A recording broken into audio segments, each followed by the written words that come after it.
Mukhang nakulangan pa nga sa hibasanan sa Makalelon at dumayo pa ng Pangasinan at parang dito pa ata manghihibasan.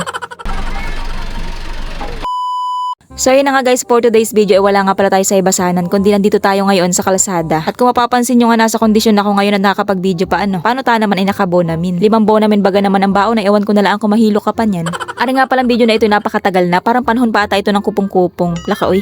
Hindi, ari nga pala nung January pa. Ngayon ko nga lang pala siya naisipan na i-voice over at gawa na ngayon ko lang naisipan, bakit ba? Kakaumpisa pala ang na rin video ay parang nagagalit na naman ay So bali ngayong araw nga pala ay nandito kami ngayon sa Pangasinan. Nga pala napadpad kami dito hindi para manghibasan kundi hihahatid namin yung kapatid ni Heart Salon. Noong December kasi nagbakasyon sila sa Quezon. Tapos nung pauwi na sila ay hahatid sila ni Heart Salon. At syempre kasama na rin kami lahat na team hibasanan maliban kay Miss Line at kami naman yung magbabakasyon sa kanila. Para makapunta rin naman tayo ng ibang lugar, hindi yung lagi na lang tayong nasa hibasanan. So bali nandito na nga pala kami sa bahay ng kapatid ni Heart, si Ate Angelica, Katukayo. Kahapon nga pala kami dumating dito at ngayon nga ay may pupuntahan daw kaming pasyalan dito. Ilog nga raw pala yung pupuntahan namin at mag-swimming daw kami. Pero bakit naman mga naka-makeup pa itong mga ito?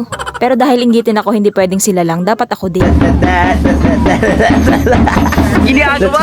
So yun, nauto na naman ako ni Isaru. Nga pala for today's video ay sila yung mga kasama natin ngayon. So bali nandito nga pala kami ngayon sa Pakalat River. Pakalat, siguro makalat dito Okay sige, walay. Balik sa hibasanan. Nagbakasyon para maiba naman daw sa hibasanan pero ilog pa din yung pupuntahan. Adik yarn. Para namang walang ilog sa Makalelon ay Pero iba nga daw ang ilog dito at tubig tabang. Pwede wari kong inumin basta wag laang maihi sa tubig kapag naglalangoy.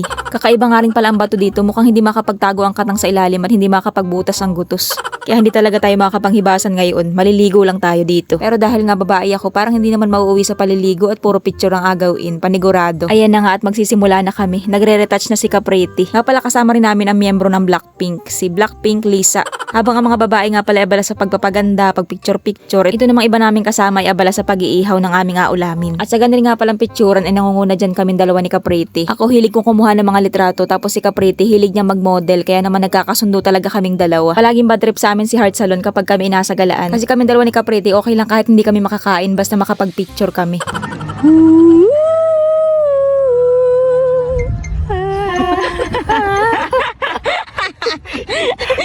Tae ba to? Lumot. Oh, lamig. Nga pala sobrang linaw ng tubig at ang sarap nga sanang maligo kaya lang sobrang lamig. Sumasakit ang mga kasukasuan ko kapag ako'y naliligo sa malamig na tubig. Ganon talaga siguro kapag natanda na. Hindi ako makaligo ng walang mainit na tubig. Nga pala kabaligtaran nitong pangalan ng river, Pakalat. Pero aring lugar napakalinis, napakaaliwalas. Napansin ko sa ilalim ng tubig parang wala masyadong buhangin, puro mga bato. Kaya hindi malalabo yung tubig kahit malikot yung mga nagalangoy. Di ko na sana pinagmasdan ang iyong ganda at hindi na rin pinansin pa bawat ngiti mong may gayuma. Dahil sa akala ko hindi ako iibig sa'yo, ikaw pala ang aakit sa puso ko. Yes ma!